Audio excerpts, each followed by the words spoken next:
Engineer ಆಗಿ ಕೆಲಸ ಮಾಡ್ತಾ ಇದ್ದೀನಿ ಆಕಾಶವಾಣಿ ಮೈಸೂರಲ್ಲಿ. ನಮ್ಮದು ರೇಡಿಯೋ ಈಗ 91 ಇಯರ್ಸ್ ಕಂಪ್ಲೀಟ್ ಮಾಡಿದೆ. ನಮ್ಮ ರೇಡಿಯೋ ಸ್ಟೇಷನು 1936ರಿಂದ ಶುರುವಾಗಿದ್ದು ಈ ಆಕಾಶವಾಣಿ. ಬರೀ 100 ವಾಟಲ್ಲಿ ಶುರು ಮಾಡಿದ್ದು.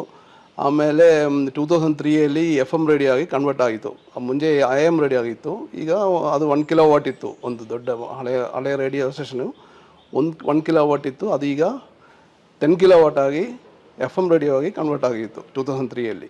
ಈಗ ಮತ್ತೆ ಹೊಸ 23 ಇಯರ್ಸ್ ಆಯ್ತಲ್ಲ, ಅದಕ್ಕಿಂತ ಅಗೇನ್ ಒಂದು 10 ಕಿಲೋ ವಾಟ್ ಟ್ರಾನ್ಸ್ಮಿಟರ್ ಹೊಸದಾಗಿ ಕೊಡ್ತಾ ಇರೋದ್ರಿಂದ ನಮ್ಮ ಸೋನಲ್ ಆಫೀಸ್ ಹೇಳಿದ್ದಾರೆ.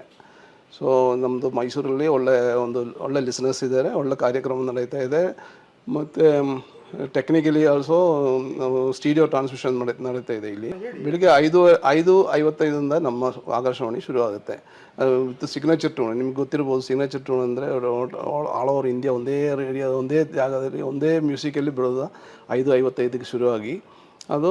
ಮತ್ತು ನಮ್ಮ ಬ್ಯಾಂಗ್ಳೂರು ಪ್ರೋಗ್ರಾಮ್ ರಿಲೇ ಮಾಡ್ತೀವಿ. ನಮ್ಮ ಸ್ಟುಡಿಯೋ ಪ್ರೋಗ್ರಾಮ್ ಜೊತೆಗೆ ಬ್ಯಾಂಗ್ಳೂರಿಂದ ಬರುವ ನ್ಯೂಸುಗಳು ಮತ್ತು ಡೆಲ್ಲಿಯಿಂದ ಬರುವ ನ್ಯಾಷನಲ್ ನ್ಯೂಸ್ಗಳು ರಿಲೇ ಆಗುತ್ತೆ.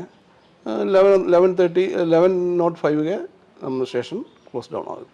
ಕಂಟ್ರೋಲ್ ರೂಮಲ್ಲಿ ನಮ್ಮ ಸ್ಟೇಷನಲ್ಲಿ ಏನು ಅಂದರೆ 3 ವಿಂಗ್ ಇದೆ. ಅದರಲ್ಲಿ ಒಂದು ಅಡ್ಮಿನಿಸ್ಟ್ರೇಷನ್ ಸ್ಟಾಫು, ಮತ್ತು ಪ್ರೋಗ್ರಾಮ್ ಸ್ಟಾಫು, ಒಂದು ಇಂಜಿನಿಯರಿಂಗ್ ಸ್ಟಾಫು. ಇಂಜಿನಿಯರಿಂಗ್ ಸ್ಟಾಫ್ ಸೆಕ್ಷನಲ್ಲಿ 5:30ಯಿಂದ ಶುರುವಾಗಿ 11:30ವರೆಗೂ ಇರ್ತಾರೆ ಸ್ಟಾಫುಗಳು. ಅವರು ಸ್ಟುಡಿಯೋ ಮೇಂಟೆನೆನ್ಸ್ ಮಾಡ್ತಾಯಿದ್ದಾರೆ. ಅದರ ಜೊತೆಯಲ್ಲಿ ಟ್ರಾನ್ಸ್ಮಿಷನ್ ಡ್ಯೂಟಿ ಮಾಡ್ತಾಯಿದ್ದಾರೆ.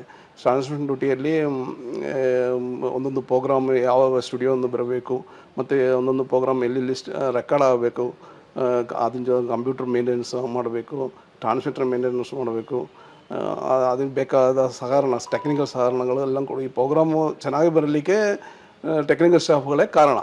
ಅವರು ಕೊಡುವ ಈ ಟೆಕ್ನಿಕಲ್ ಸಪೋರ್ಟಿಂದ ಒಳ್ಳೊಳ್ಳೆ ಪ್ರೋಗ್ರಾಮ್ ಮಾಡಲಿಕ್ಕೆ ನಮ್ಮ ಪ್ರೋಗ್ರಾಮ್ ಸ್ಟಾಫ್ಗಳಿಗೆ ಸಾಧ್ಯವಾಗುತ್ತೆ.